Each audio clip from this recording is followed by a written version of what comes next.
Up eyes open, the fist clench. Y'all know who this is and how we do this, y'all. Let's get locked and loaded for another episode of Freedom on Radio here, Intellectual Radio, with the spirit of making history, take history, and taping history, y'all. That's what it is, y'all. If y'all can't open them front doors and them back windows and let them know what time it is, you dig.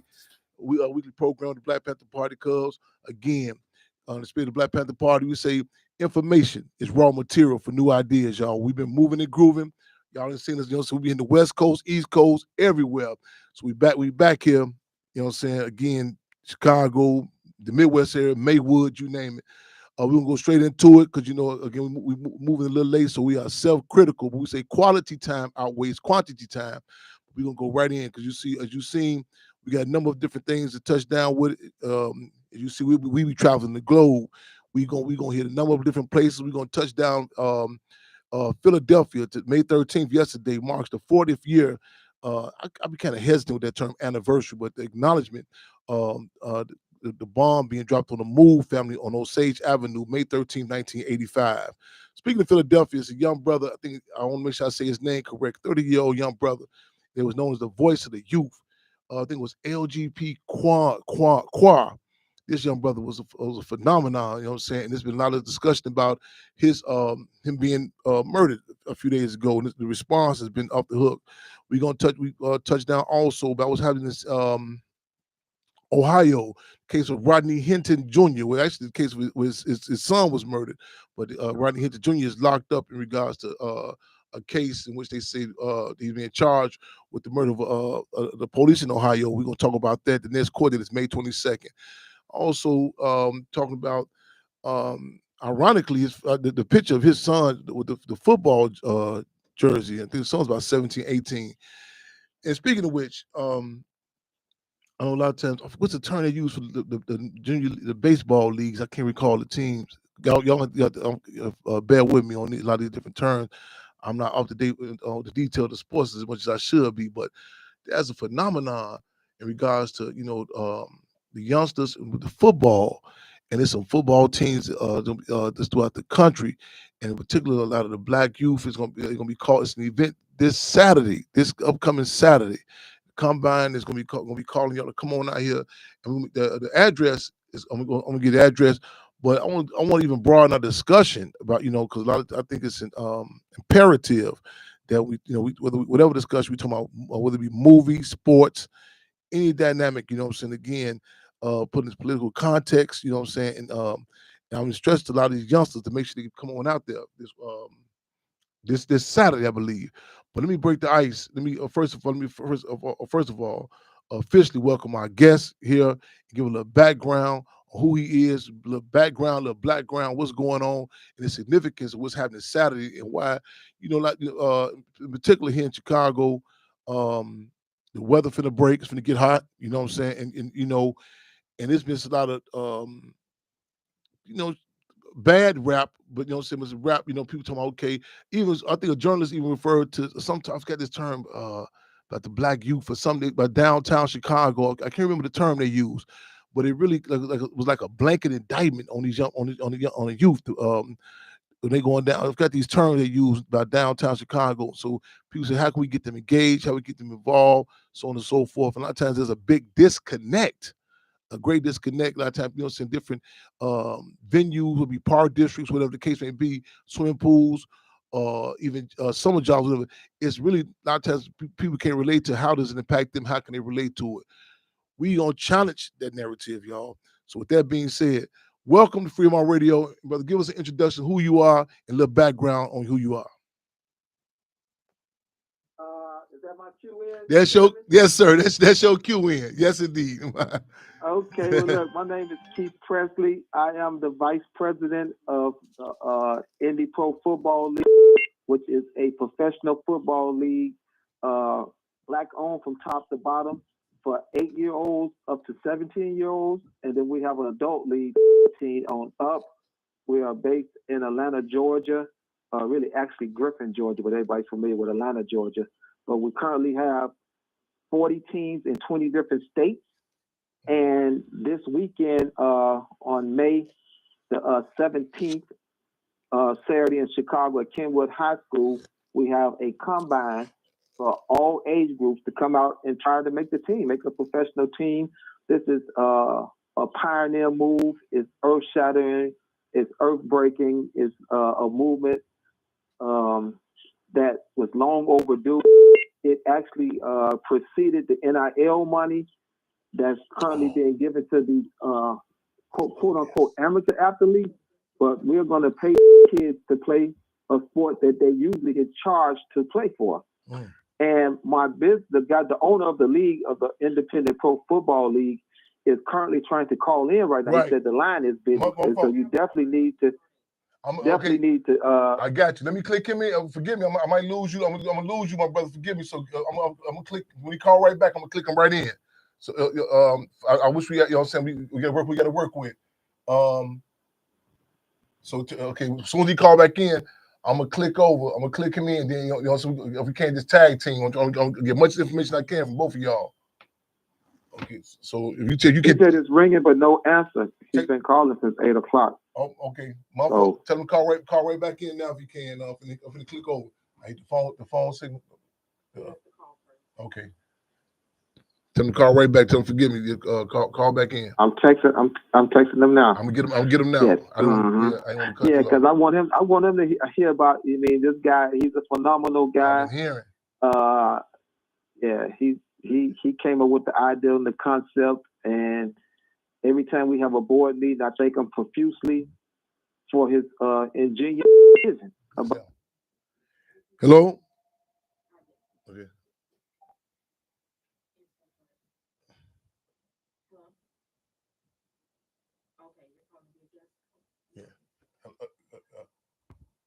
Are you there, brother?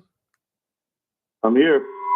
Okay, first and foremost, forgive me. Getting to you late. I get word you've been calling in. I'm gonna stick with that. That's no problem. Okay, I'm gonna roll with you. I'm just kind of like for our listeners, I'm gonna retouch this introduction again. I was just trying to put it in context about the status, the stage in the game with the youth, black youth in particular, and in Chicago, we come to in regards to a lot of times they talking about the weather finna get hot, so on and so forth. How to get these the youth engaged, and actually there's a term, I can't recall this term, that they've been referencing a lot of the youngsters when they go downtown in Chicago, and they've been talking about they engage in certain activities, so on and so forth. And the timing of what we're talking about with this, with what you have, the combine and this whole dynamic about the football league with these youth in particular, the timing is on time. If not, what I'm saying. So I just want to say right on. But I want to, if you can, give us an introduction to who you are and a little background or a little background, the significance about this league. And I know the event is this Saturday. And give us on the south side of Chicago, and just give a little, saying in particular what age range, how do people get involved? Because a lot of times there are different entities, whether it be jobs, park district events, and a lot of times people there's a disconnect. But I really appreciate the I want to just shout out Dr. K and others, Brother President and others, for making us making this connect with you, so we can get talk to you beforehand, so people can get a heads up and get them youngsters ready, y'all, for this Saturday, May 17th. I'm supposed to be headed out of town, but I got the word from Dr. K. I said I'm gonna hold fast. I want to be here. I'm excited, but if you can, give us again background who you are and what's going on this Saturday. Yeah, well, I appreciate the opportunity. Giving us a platform to speak on, and we appreciate that. So my name is Earl.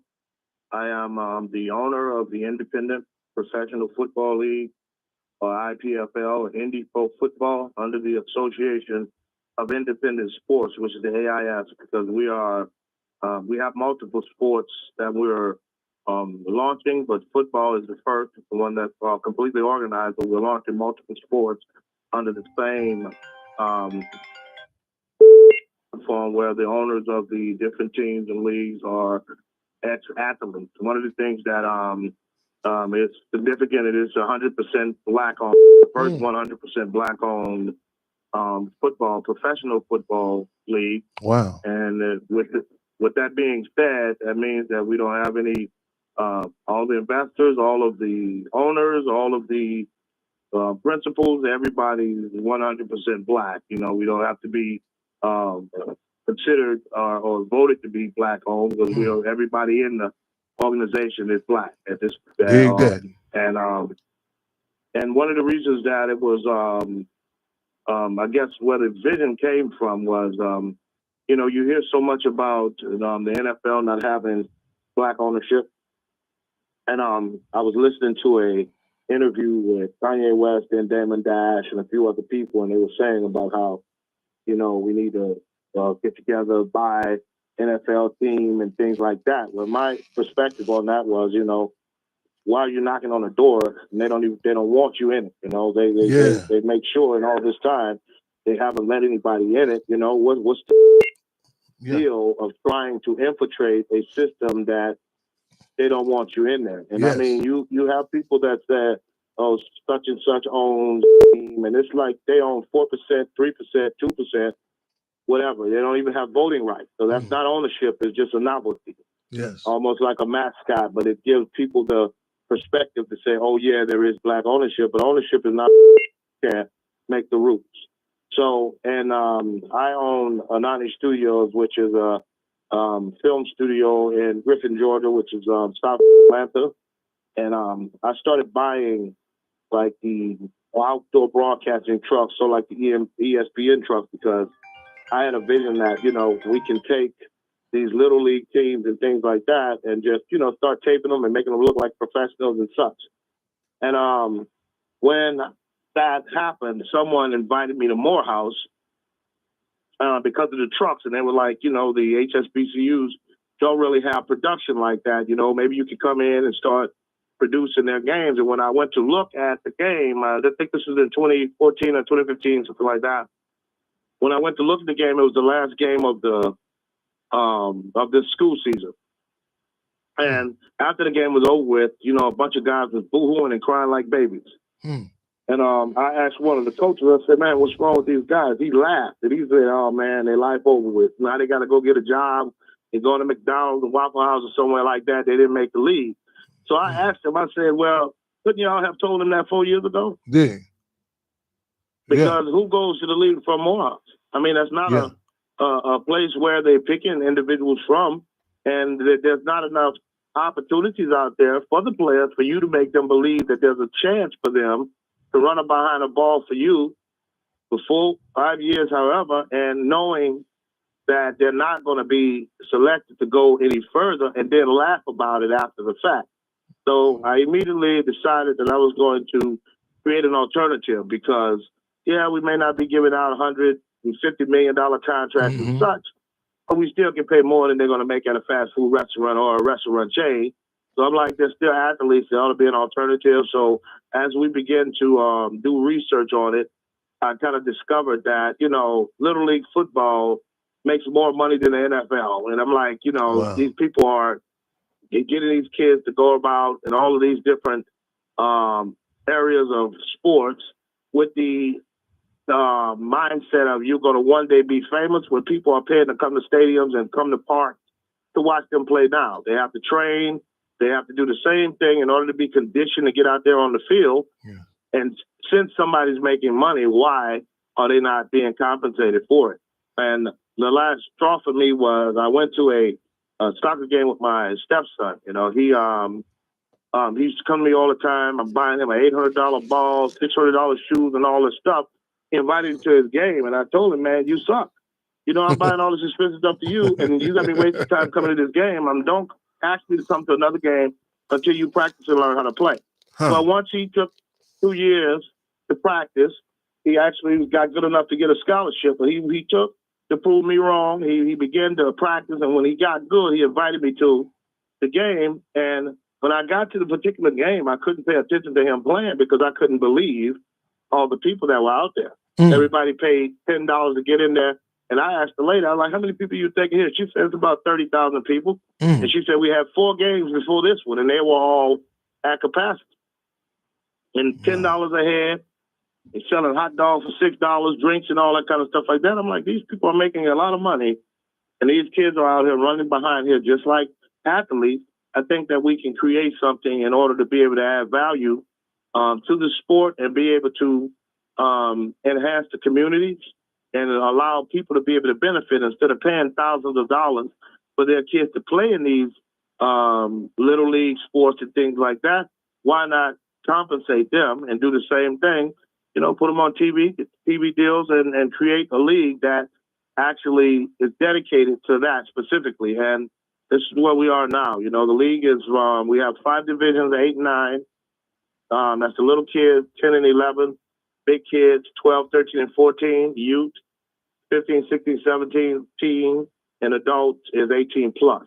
And each one of the teams are owned by what we call barons. If they wanted one team, there would be an owner, but because they picked all 5 divisions, we call them league barons. And the barons are former NFL legends or NFL players, and they have a league that I believe that can grow into gain substantial market share in the sports industry, because we cover everything from little league, high school, junior high school, college, all the way up to the NFL. That's the alternative we provide. And if we never touch anybody with college, I mean, there's millions of kids who don't go to college, they don't get selected, or they can't go, they're still athletes, they're able to play. And then there's even, you know, the same thousands that don't make it to the NFL that are still athletes. So that's the market that we're looking for, just to create an alternate environment that mirrors everything that we've been watching for, you know, that has been in existence for the last 100 years. Could you run them that age range down again of people come out this Saturday? Okay, it's 8 and 9. That's the little kids division. 10 and 11 is the big kids division. 12, 13, and 14 is the youth division. 15, 16, 17 is the teen division, and the adult division is 18 plus. What type of responses, like, you know, even not just with the youth, but even with the parents, like when they come out there and they see like black people, you know, in positions, you know what I'm saying, like make us in decision making positions. I'm saying, you know, whether, you know, reality, whether it be the music industry, going to a restaurant, whatever, to see our people in some decision making positions. What type of responses have you seen? Well, it has taken us this long to even launch, because in the beginning, you know, our people were not receptive of it, because their thing was, oh, my kid won't get to go to college and things like that. And we try to make them understand and see, no, they may not get a scholarship from the NCAA, which is the only restriction. But try to give them to understand that your kids are going to be making enough money to pay for their own college. They won't need to be, you know, working to get the particular scholarships and such. And we've had a lot of Slack conversations with several of these sports organizations threatening to sue us until they realized that, you know, we knew the law better than what they were trying to pretend. And, you know, after having a few phone battles, in comes the NIL deal that allowing the name, image, and likeness for them to be able to make money off of their name, image, and likeness and such.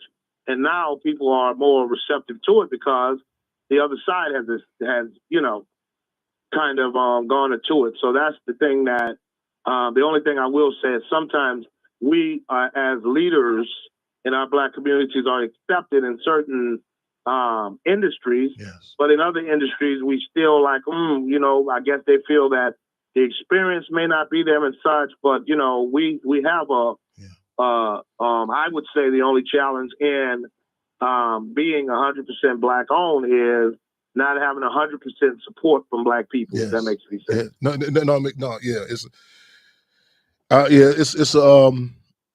It's a reality. Yeah, you know, I just want to you know, say clench fist salute with the moves you're making, but I don't want to romanticize it either, because I can definitely, in my genre as an organizer, you know, I tell you know, that whole dynamic about that, you know, self-determination, speaking, you know, representing ourselves now, and a lot of times it's subjugated to being like people say, just when you say the word black on the black, like some sort of, or like you're racist, but other communities can acknowledge that,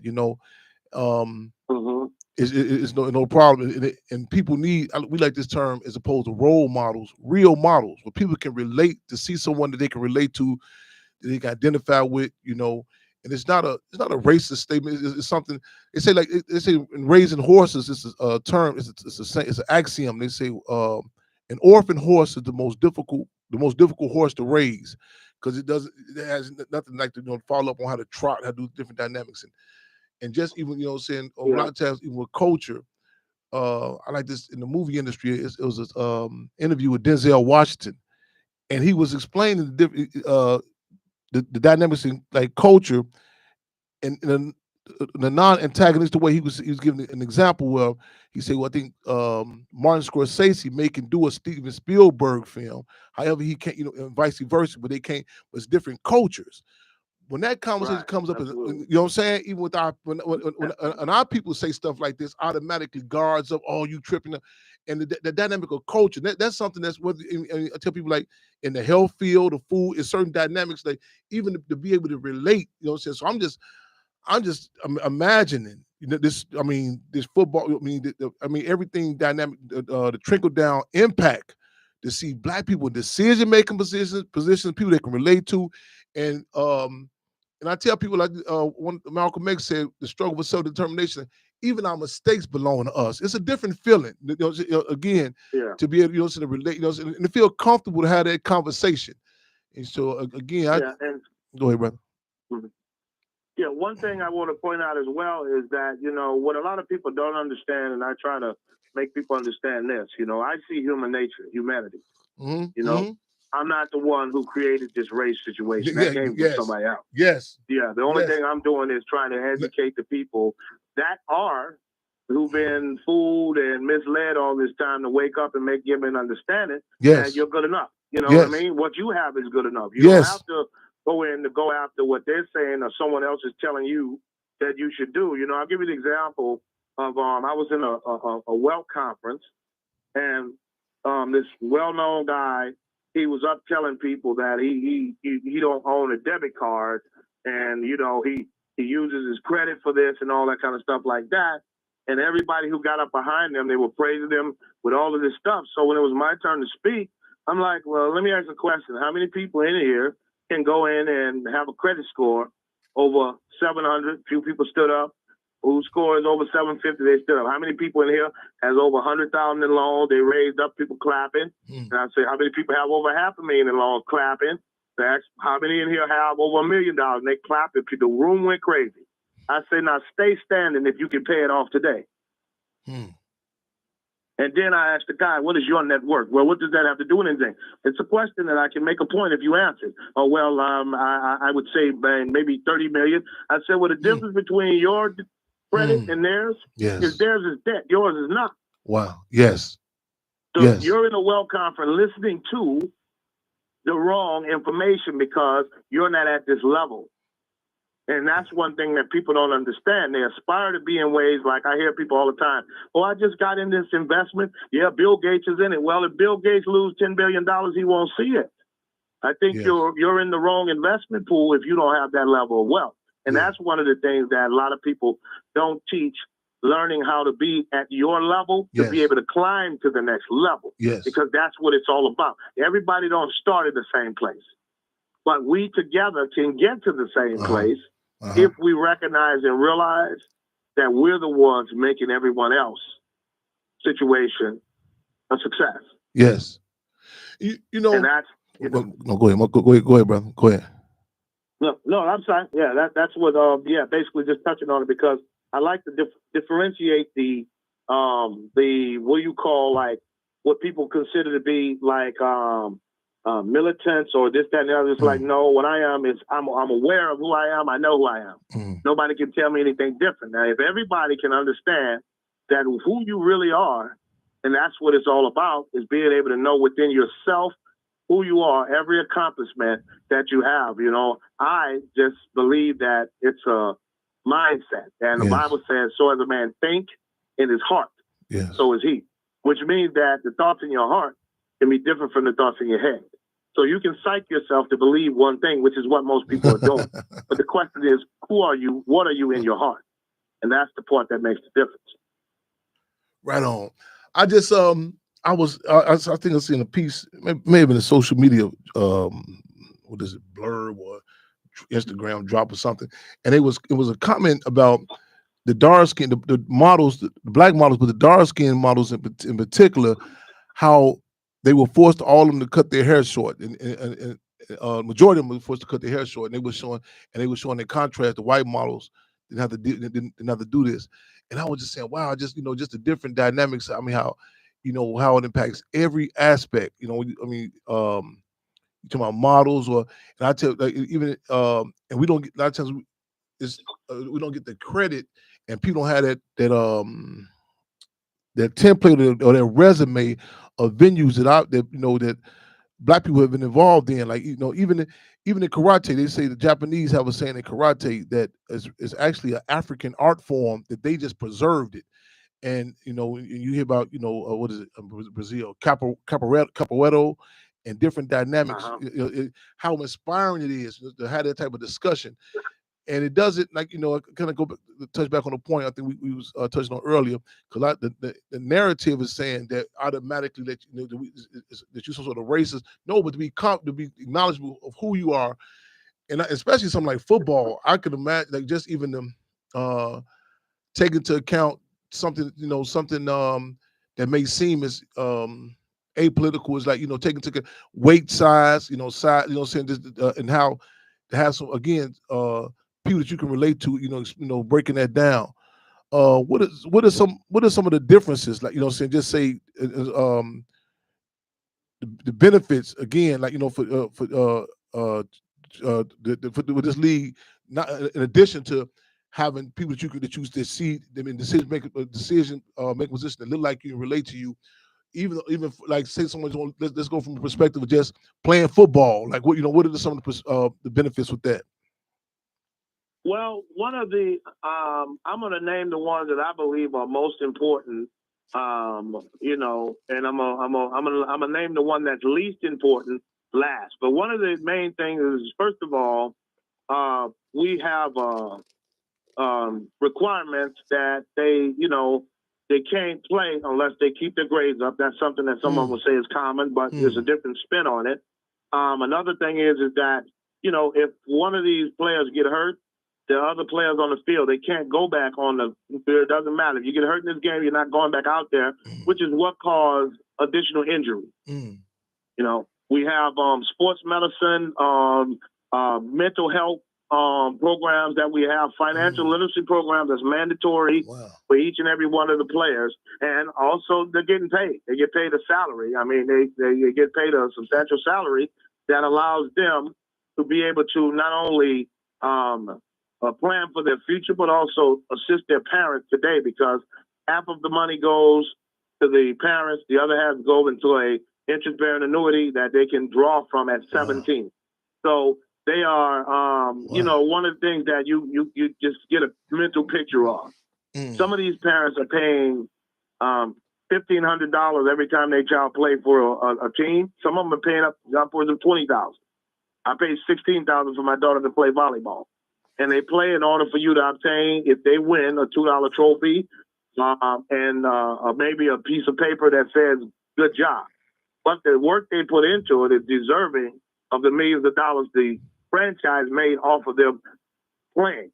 So we compensate the players, which is something that, again, it's economic development structure, because every city that we go into, most of it is rural, and it's going to be a benefit to the parents, to the community, because as we come in with the stadiums that we're building, the sports training facility, all that's going to bring jobs into the cities. It's just going to enhance the communities in a developmental way. But I think that, because of the financial literacy, the health benefits, and as well as the salary, that's going to be like what the primary reason why the IPFL is making such a substantial impact, and what will make a difference in the lives of the kids as well as the community. And Pete, do you think you can add on to that?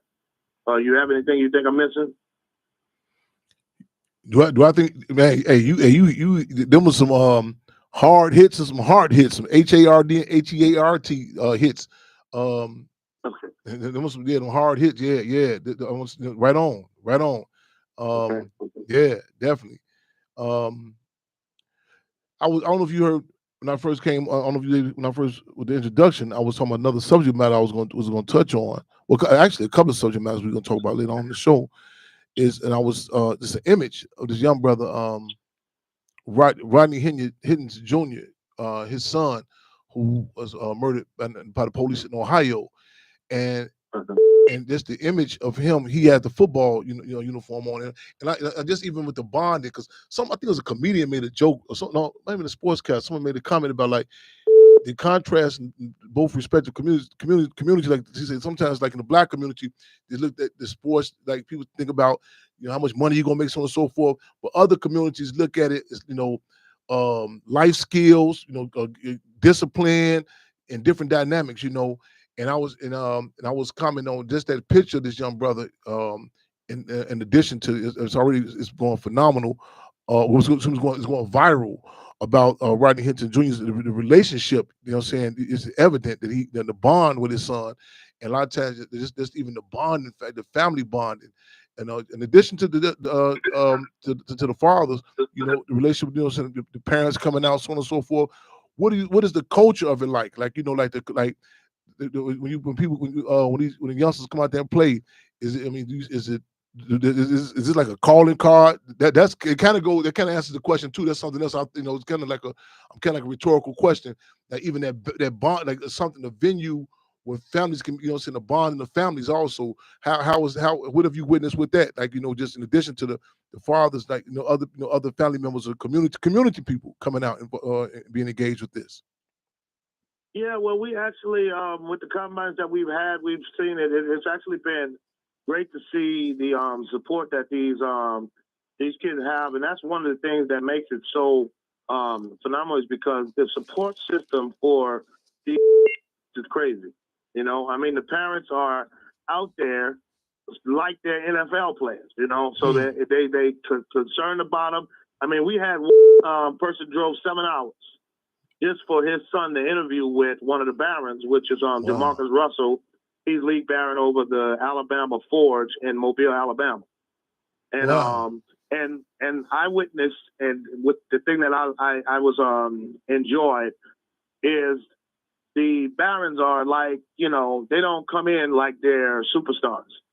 They're right there on the field engaging with the kids, helping them out, giving them advice and giving them pointers. Jamarcus Russell's right there showing them things that they need to know as quarterbacks. It's just really phenomenal to see, because in the blueprint, that wasn't even supposed to what's supposed to be happening. They're supposed to be sitting on the sideline observing the kids. But they're actually out there interacting with them and, giving them pointers, showing them what they need to do. It just was a wonderful thing to see, and it lets me know and see, which is more important to me, is how the kids are going to be received and treated. A lot of these people are so focused on winning the game, they be cursing the kids out, yelling at them. All that stuff is not, there's rules against all of that. There's rules for the parents, there's rules for the coaches, there's rules for the owner, that the behavior has to be consistent with the respect that you're giving, because at the end of the day, I'm more concerned about people than I am athletes, It's like these kids need to be trained to be good people and not just great athletes. And that's what, the attitude, behavior, all of that stuff, all of that is what you see as a child. That's the way they're going to be trained up in the IPFL. So each transition, they have a place where they can start out at 8 years old and play all the way up until they get to be an adult. And if they decide that they want to go and they get picked up, or they have interest from a professional league outside of the IPFL, in the contract, we have to negotiate their contract. The agents can't come in. We want to make sure everything that they do is going to be better than what they would have playing for the league, and that everything is to their benefit in order for them to transition over. So that's just the core of what it is again, is being able to be like a big family And that's what I'm seeing from the parents as well as the barons and all of that stuff like that. Is everybody looks like they're more concerned about the kids' well-being than anything else. Sure, you're right. Sports is secondary, and from what I'm seeing. Sure, you're right. Let me seize the time with you on something else. A lot of times in our community, we restricted when we talk about sports. We restricted to have discussions about, even football, linebacker, wide receiver. Sometimes can't even talk about, the quarterback, and sometimes we can't. We're not even involved in that conversation. Some terms you talk. You just threw out some terms, the barons, the combine. Whatever. Could you, just for those who are not familiar with, could you give us what are these terms of people of the label who may not be familiar with these terms? Yeah, an owner, like you see Jerry Jones, the owner of an NFL team. Mm-hmm. Well, that's the owner because he owns the Dallas Cowboys, I believe it is. Mm-hmm. Well, if the owners of the IPFL teams only owned, because they had the option, they could only own one age division, they would be owners. But because they picked all 5 age divisions and they're the owner of 5 teams, they're league barons instead of owners. Hmm. So like baron owners. Baron is a term that, it's baron own multiple lands and I don't have the definition in front of me, but if you look it up, you'll understand because they own multiple franchises. That's why they are league barons. Mm-hmm. Okay. Yeah, it is a name we, of course, created, and even when it comes down to the season, we renamed everything just to have its own identity, to have its own footprint. So we renamed like our Super Bowl is called the Big Old Bowl. The playoff is called the Ultimate Showdown. The season is called the Showdown. So it's different. For the naming of what it is, but if football, you'll know what it is. But we just changed it to give us a unique footprint. Right on. I'm set to go to Philadelphia soon for a couple of reasons. This be the 40th year after May 13th. The bomb dropped in the Move organization. Also, I'm going to go to the area with it's a young brother who was like a phenomenon. I think LGGO Qua, I think he's about 30 years old. He was recently murdered. And it's a big discussion about him. I just heard some of the content of what he was talking about on his music. I mean, phenomenal young brother. And I'm really, I was going to say shout out, Dr. K, yourself, and others, this whole, and again, make sure y'all know about this Saturday, because I actually was supposed to be headed out, but I'm going to hold fast. I'm going to stay here in Chicago for this Saturday. And man, hey, I'm looking forward to this. I'm looking forward to touching down with y'all. I'm trying to figure. I'm going to get involved in this somehow. I don't know, like a commentator. So I don't know. I'm going to get involved in this arena somehow. But is this something that's just going to be happening just in Chicago? I mean, give us some. You mentioned Alabama also. Yeah, we're the league is in 20 states and 40 cities. There's 2 teams in each state. And we have 40 teams, total of 40 teams. Huh. And those teams are spread out across the U.S. The website is indieprofootball.com, INDIEPRO football.com. And it gives you all of the different areas where we are in Louisiana, Mississippi, Alabama, Michigan, Illinois, Nevada, California, Florida. I mean, it's 40 cities in 20 states. Listen, viewers, I need y'all to type that website so you'll see, just in case somebody they tune in with us late. Make sure y'all put that website. Make sure y'all see that website. And again, my brother, this is Saturday. I think it's address 50. I think it's at Kenwood High School. Might be. What time is it Saturday? Do you know offhand? 11. Let me confirm it. Okay. I want to make sure I'm saying the right time. Okay. We got some. My sisters again was. I think it's. Oh, they put in the comment. Okay. Hey, you ain't worried about it, brother. The people are commenting, they reposting this, they putting the word out already. So they gonna be. They locked and loaded. Y'all make sure y'all be this Saturday. Yeah, I got people saying they're gonna be there already. Yes, indeed. Yes, sir. Yeah, but it kicks off at 11 a.m. So this Saturday at 11 a.m. is when it starts out. Y'all check their website. Y'all get them youngsters ready. Because y'all know, hey, we go. A lot of times we going, we fight against all odds, And I mean, we got to use every apparatus, every tool. You know what I'm saying? And it had an old saying, "Idle mind, playground for the devil."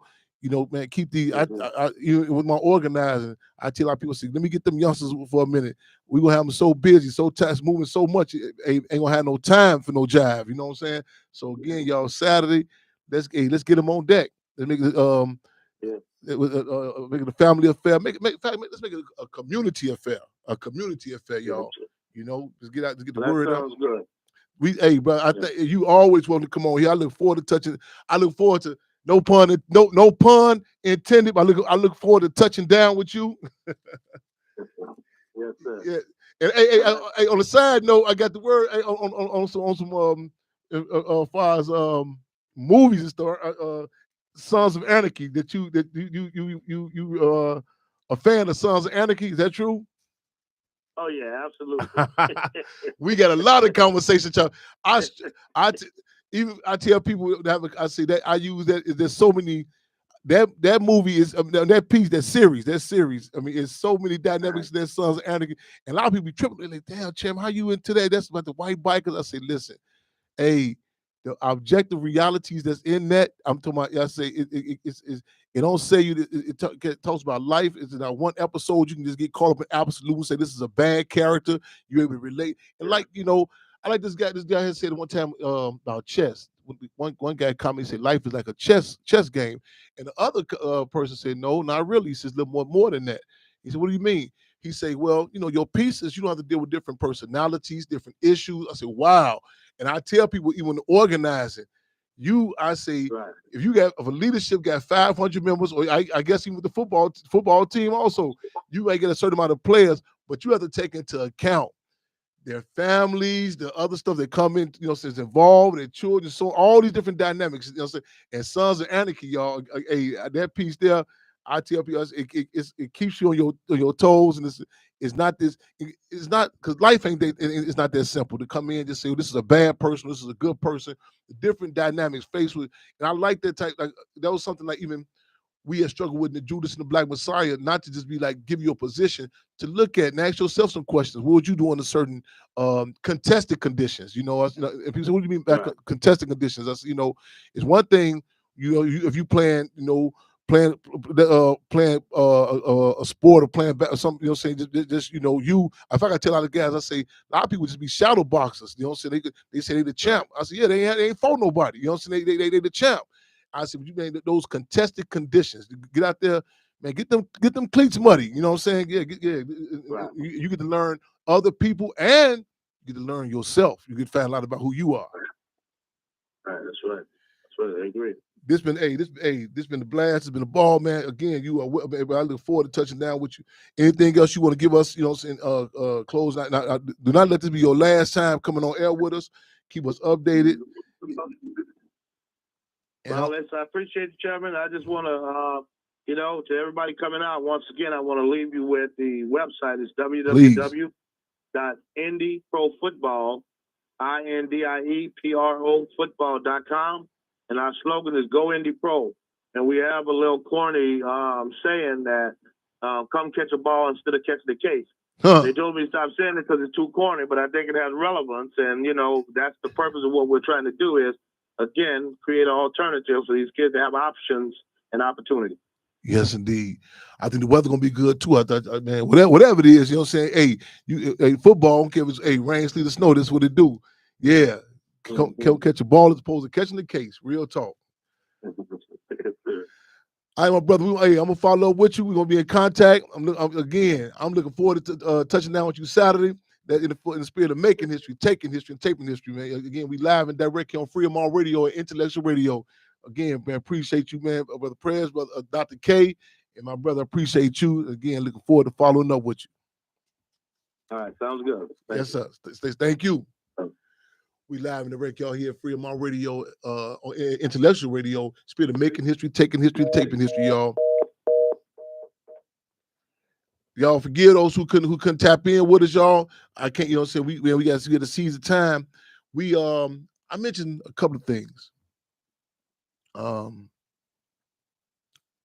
Philadelphia, yesterday, May 13th, for the mark the 40th year. And I'm kind of hesitant with that term anniversary, but I'm gonna go on the roll with it. The acknowledgement, the, the, um, the bomb was dropped on Osage Avenue. I was going to try to reach out to Ramona Africa to have her call in. We're gonna get a call in, follow up. Talked to them yesterday. I told them Mike Africa again all the time, Mike Africa Jr. And those who are not familiar with what happened again on Osage Avenue, this is something this should be embedded in our minds and our hearts. We should never forget. This is in Philadelphia, May 13, 1985, where Ramona Africa and Birdie Africa were the souls with the survivors. And then you had prior to that, August 8th, 1978, the Move 9 prisoners who were locked up and given trumped up charges. And Mike Africa Jr. was born inside prison. I relate to him, this brother, in so many ways. And he would not yield in regards to pushing for the campaign. Not just with his parents, but the move now to get back out. In fact, it's a movie, 40 Years a Prisoner. I recommend you check out. But I want to definitely acknowledge that. And I want to make sure, ideally, I would like to get to Philadelphia. People say, Tim, how you be trying to get everywhere? We just seen, they making a joke. You was in L.A. Wednesday, having a solidarity statement for Captain Ibrahim Traoré. We'll talk about that also. There was a call throughout the world for Captain Ibrahim Traoré of Burkina Faso. And people was commenting. They said, "We seen you out this, and you talked to the Marathon Burgers. You talked to Black Sam and others." I said, "Yes." Then we left there, and you had people from the community, different organizations. Shout out to Africa Town. You know what I'm saying, the Crips, the Bloods. Yeah, you had the people, and the people from all over the world. So you get France.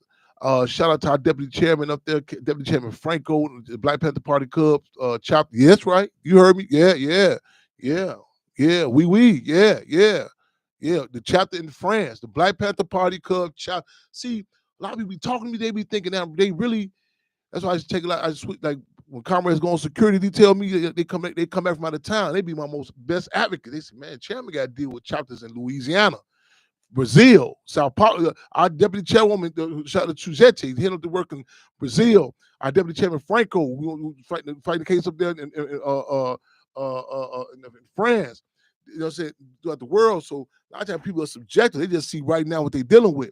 But France, in Europe, France is the largest populace of African peoples. Kind of like in this, ironically, I'm speaking about Brazil. Throughout the diaspora outside of Africa, Brazil is the largest, population of African people. Where they at, and we are honored to have chapters in both respective places. Yeah, and Philadelphia. Before I'm going to touch on Captain Ibrahim Traoré. This young brother, I'm Qua, I think it's LGP Qua, I hope I'm saying it correct. Approximately 30 years old. You check out some of the lyrics, young man. And when I say check out the lyrics, put it in context. But I want to say something. I want to say this. I was going through before I heard he was. I'm gonna say this. I'm gonna. Some people say, "Oh, here come Chairman Fred. He always making some big conspiracy theory." I'm saying this young brother was assassinated. I take into account. I say he's assassinated, even if the pawns who pulled the trigger don't know what they was doing. See, unlike kind of like when they say the RICO Act, all the players ain't got to be involved and know what they doing. With assassinations, I'm talking. You go back and look at the Dr. King assassination. You did to my the black sanitation workers, the fire department workers. Also, they were given the day off. You know what I'm saying? These are different dynamics. You know what I'm saying? When Chairman Fred and the Fiscal Lamar Clark were assassinated, that was certain. You know what I'm saying? Days prior, the YMCA, they had grabbed a group of young brothers who did unofficial security for Chairman Fred, 12, 13 years old. They sent them out of town on a winter retreat. So, you know what I'm saying? They did sweeps throughout the whole drugs, to clean all the drug spots off. They cut all the lights up on the west side of Chicago. Now, do I think that the government came and sat down with the light company, the phone company, said the police said they came in phone Illinois Bell phone trucks. See, so one thing people need to understand what the ruling class does as opposed to a lot of times in our community, which I'm struggling to do. I'm really struggling to do this. I'm fighting to do it. I'm almost getting it, but sometimes I get a need to know basis. Because sometimes I have to humble myself. Cause you be thinking like, once you politicize this person, once you tell them they're gonna grasp on, like they say, if you know better, you'll do better. That's not the case. You know what I'm saying? And you have to put it in context. Something, you know what I'm saying? Something you can lay out everything to them. It's, you know what I'm saying? It is what it is. You know what I'm saying? But this young brother, you listen to some of his lyrics. He was saying, you can see not bigger than his lyrics, how he related to the people. You can see it. And it's an interview with Sway was interviewing him. And this young brother, man, you 30 years old. And I don't know what year we on with Tupac's assassination. Is it 20? What is this? What year is it? Okay, 96. That means my math is horrible. Okay. How many years has Pac been assassinated? Is it 20? Okay. It'll come to me 1 second, y'all. Bear with me. Cub with me 1 minute. But I know this young brother here is 30 years old. 29 years.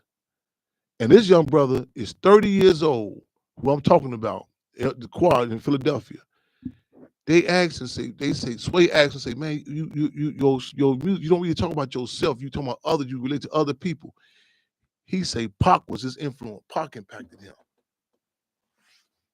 See, a legacy. See, a lot of people can relate to a legacy. See, even a legacy, you ain't even got to come in contact with that person personally. A legacy, how it impacts you. You feel what I'm saying? It transcends. I'm talking about, man, geographical lines, gender, man, and generations. I'm talking about, man, this is, man, he's a Pac impact. You can see it. You can feel it.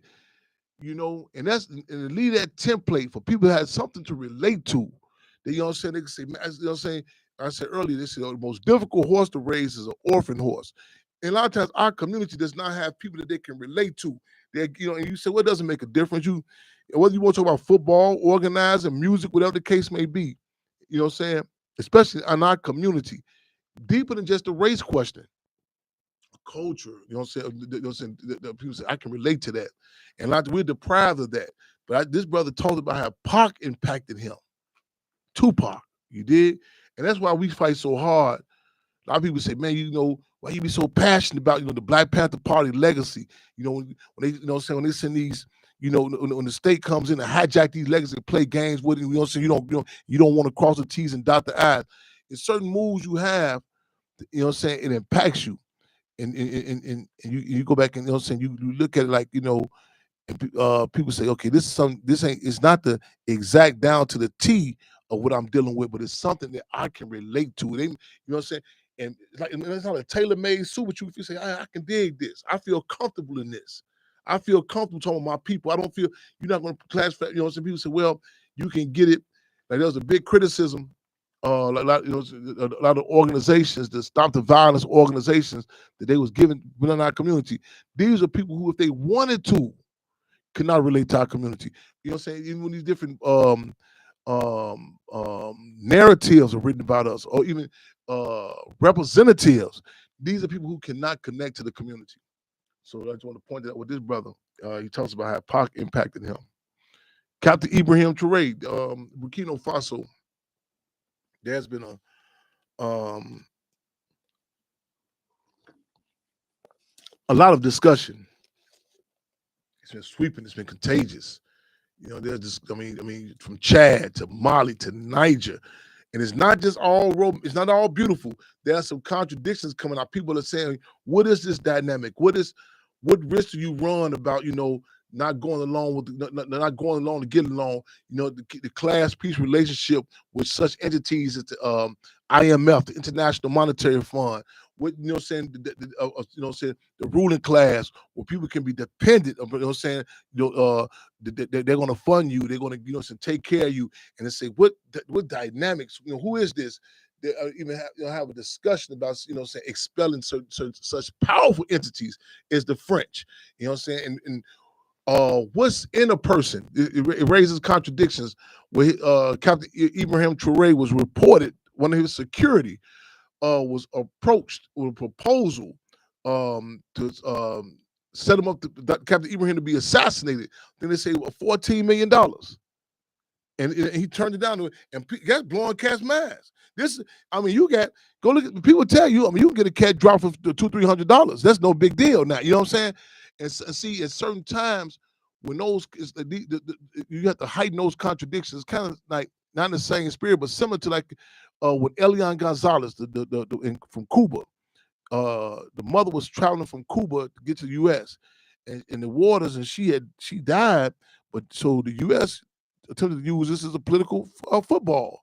Where they grabbed up when they say, well, they want him. You know what I'm saying? Now, mind you, you guys say, well, why would they want to take the child in?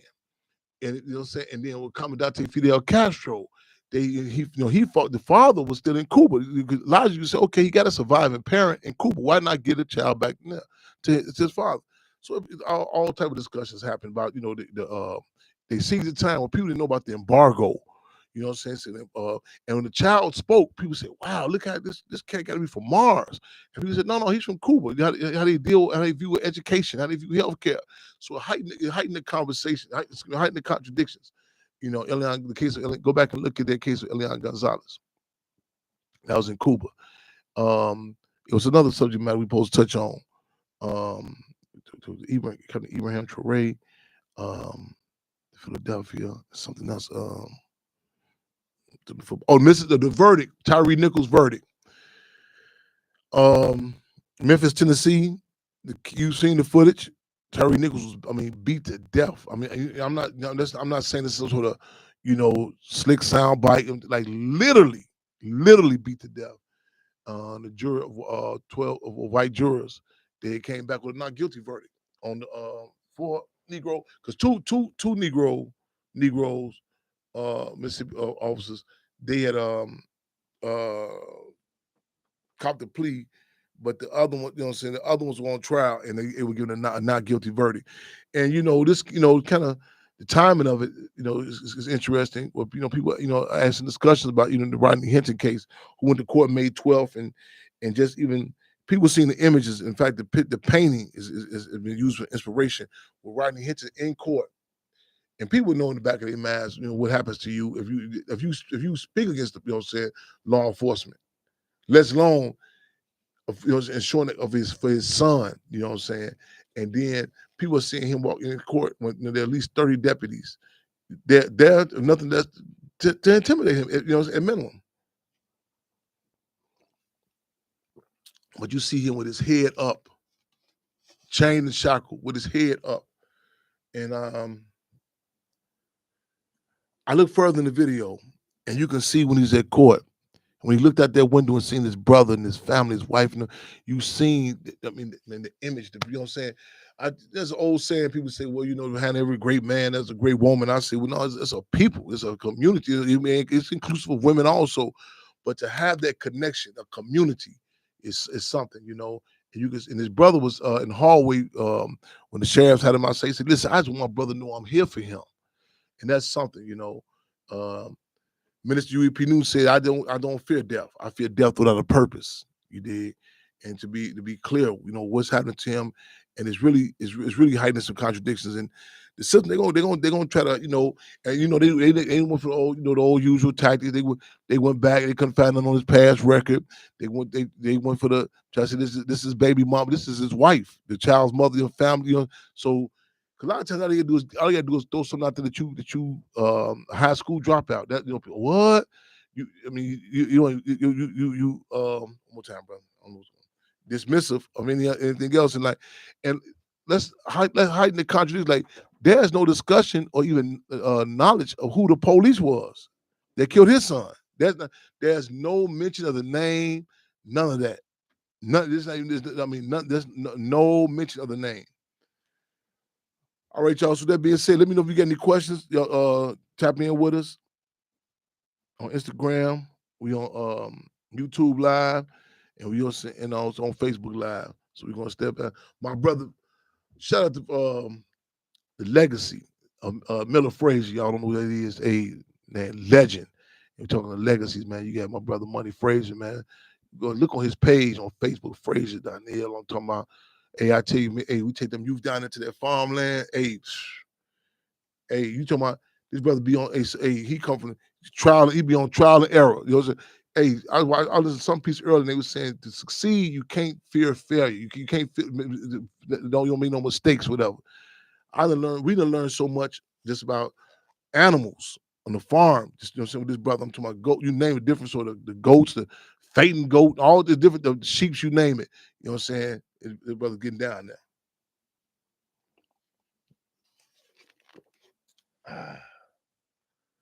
So let me know if I get any questions, comments.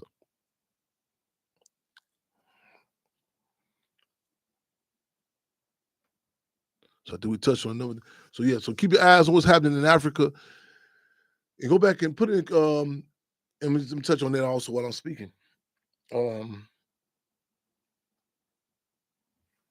The history on where Captain Ibrahim Traore is at Burkina Faso, which the name was changed from Upper Voltaire, which really Upper Voltaire was like the bottom of the barrel, and Thomas Sankara, who was assassinated, he had gave that name Upper Voltaire, which was translated to land of upright men, land of upright people, because usually other ruling class entities and even other colonized communities, they would look at Upper Voltaire. You just go, you want to get some cats to go do a move, you go grab a couple of them, so they really weren't tied to no base, no country, so on and so forth.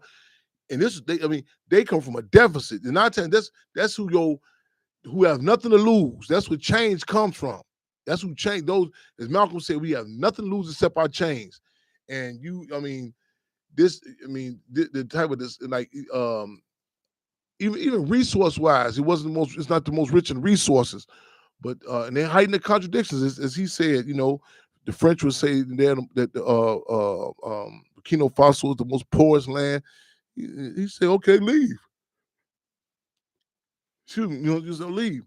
And seizing the time, you go back and look historically, when there was at the end of World War II, because you know what I'm saying, that after World War II, the French had to relinquish a lot of its, colonial territories. You did.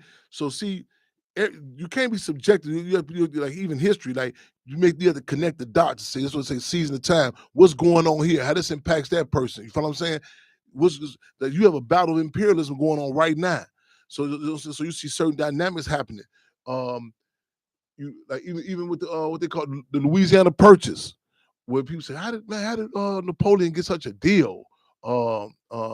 Excuse me, how did the U.S. get such a deal with Louisiana?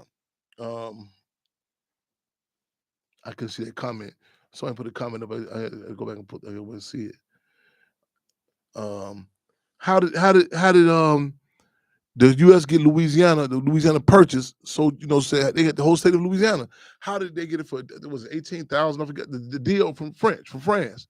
But mind you, hey, Haiti, they getting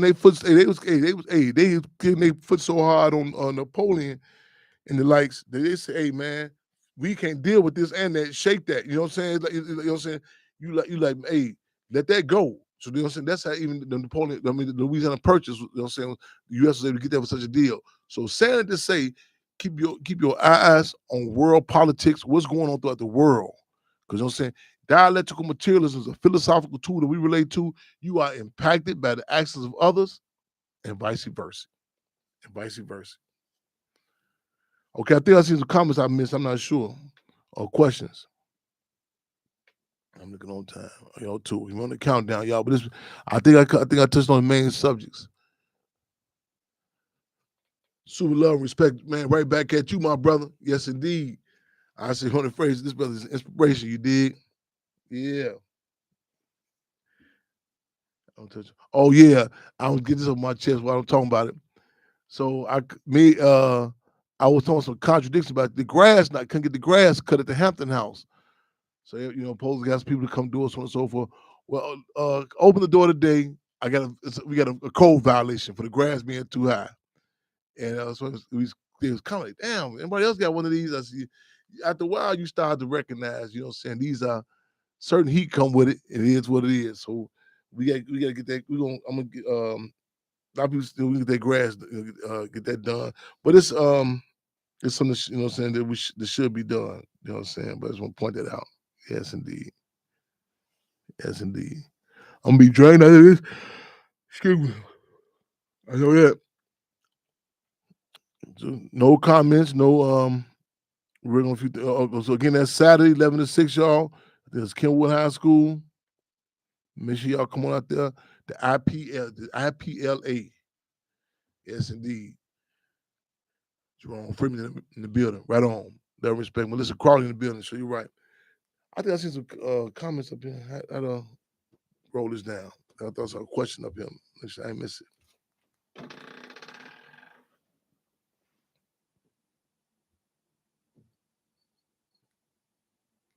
No question. Okay, it's coming. Okay. All right, y'all. So we was supposed to cut about at 8:30. We're gonna cut about shortly. Don't y'all get back in the house tonight and wake up tomorrow. I should have asked that. So listen, go do some research on Captain Ibrahim Traoré, the response to solidarity statements throughout the world. You did. This young brother in Philadelphia, I think LGBT QUA, Philadelphia. What happened May 13th, 1985. What else we talking on? Oh, the IPLA, the football league. That's this Saturday again. You know, and there's something else I think Post touched on. Oh, the work at the Hampton House. What was that? Yeah, man. His nephew Rise, no doubt about it. Landscape come. Yeah, well, I sure wish you were here too, man. Yeah, man. We're gonna go knock it down tomorrow. You know what I'm saying? Because if we don't, they'll find us to death. They have us majors and minors. You know what I'm saying? So caught up in in our time, the system that's a tactic by the system. It's an old war story where they was having a fundraiser for Minister UEP Newton to raise money for his legal defense fund. And the fundraiser, and at the end, it was like, man, right on. They had pulled in, I think, $5,000. But unbeknownst to them, some party members had got locked up that same day with these trumped up charges. And they bonds / rate ransoms had came up to be exactly $5,000. So the money they had raised had to go right back into bonding them out. So they'll have you engage in these excursion of futilities.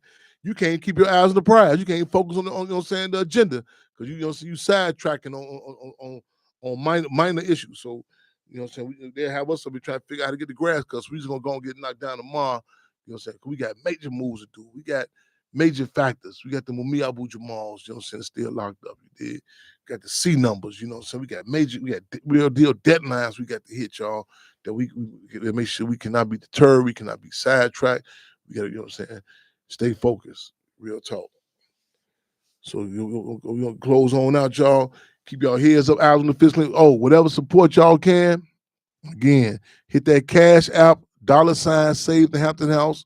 Cash App, $ Save the Hampton House. Or also go to hamptonhouse.org and hit the donate button. You know what I'm saying? We're gonna put it to use, y'all. You know what I'm saying? Again, we got some things, we got some pending moves we got to take care. Also, Father's Day coming up. We get that bus, get that van rolling. We going down to Louisiana, y'all. We going to Louisiana to see Chairman Fred with his beard at in Haynesville, Louisiana. Yes, indeed. We going there for Father's Day. So probably leave on the 14th. Stay in tune with that. And shout out to the whole proximity to Ryan Coogler and the team, Zinzi to the team. The whole discussion there with this with Sinners. I was at the premium, but I got to go back again and just sit down and watch it, be analytical, break it down. It was a joke one time. Some comrades had made. I overheard them this years back. Movie New Jack City had just came out, and Sister Comrade, she say, "Don't nobody want to go no movie with Chairman Fred?" And I said, "I can't." I said, why they say that? She said, "Man, they ain't gonna tell you. I'm gonna tell you." She said, "Man, they said you'll be talking. You'll have some political thing to say. People can't even enjoy the movie." I said, "No, that's not true. That's not the case." So anyway, cut the chase. We go to everybody. Me, her, and a couple of we go to the movies. Oh, we go see the movie theater. As soon as it come on, the character G Money, like he created this crack cocaine. I couldn't hold it. I said, oh no, here we go. They gonna tell you some 17-year-old cat that created crack. I said, man, they better send me Santa Claus. I'm gone. So we riding. They say, we told you Champion can go to the movie. We put them on 47 Indiana. The buildings now has changed, but this one the buildings was abandoned, and they called the buildings the Rosenwald buildings. These cats come running up out of this. What's going on? They said, man, the police is raiding the New Jack City building. I said, don't say I told y'all everything is political, including propaganda. Everything political, including propaganda. Yes, indeed. What do y'all think about the new white South Africa refugee? Okay, yes, right on. Nioka said. Nioka question. What's the thoughts in regards to the white South African refugees that are here in America? This is the time and the climate where contradictions are who have always been. Okay, let me give a little background to even the question. The discussion of immigration, citizenship, all this is a phenomenon. It's a discussion that's happening everywhere. In occupied Azania, South Africa, they refer to that, saying that the Porch, the Dutch, and so on and so forth, and the colonizers who refer to themselves as Afrikaneers, and some people are famed that come from that are over there. Elon Musk, what's her name? The actress, Charlize Theron. And man, Google her. Look at what she doing to them black children. Hey, she giving Madonna a run for her money. She giving Madonna a run for her money. But these are some of the individuals. But there's similar to what it was in Mugabe. Robert Mugabe in Zimbabwe. The land question is being heightened. People, and so even in South Africa, people saying the white people have back up the stolen land. So U.S. President Trump, in contrast to the position he's been taking about immigration, has said now, well, and they had a video. I mean, I forgot. They where the white people can get citizenship that's from occupied Azania, South Africa, right into the U.S. So it's another dynamic of heightening the contradictions. When you say heightening the contradictions, that means you're taking something that says right here, you can see what it does in one community, one individual, and put it right next to, okay, if you're against this, why is this happening? So is it a consistent position, or other factors such as race play a part? So that's heightening the contradictions. You know what I'm saying? I mean, one thing was shows, two things was certain. Hey, you can try to dismiss it. You won't trust you to raise question up under the rug. Dude gonna help make it clear. No, it's a reality. This is a reality. And people say, man, we're getting racist now. No, like the coronavirus, it may be dormant. It might be a little less subtle, but it's been there. Go look at them old Lysol cans. They had the word coronavirus on there way back when. You trip my racism now. Oh no, go look at the history. Go look at the inception. What what the police came from. It was created to catch runaway slaves.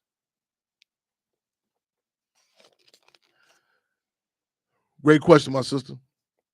Damn, hold on. You be 8,000? Whoa. 8,000. Whoa. I ain't catch the numbers. Man. Have you ever seen? You know what? I did not see Serafina. They tell you when the first white man came. Africa. No. Or if I did, that was just some years back, but I haven't seen it. Yeah. If it was some years back. I'm familiar with what you're talking about. Yeah. Okay, are we gonna cub on up out of here? Hey, it's been an honor.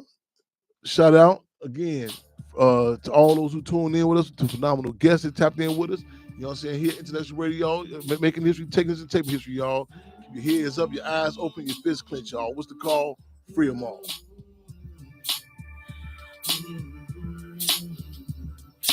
God's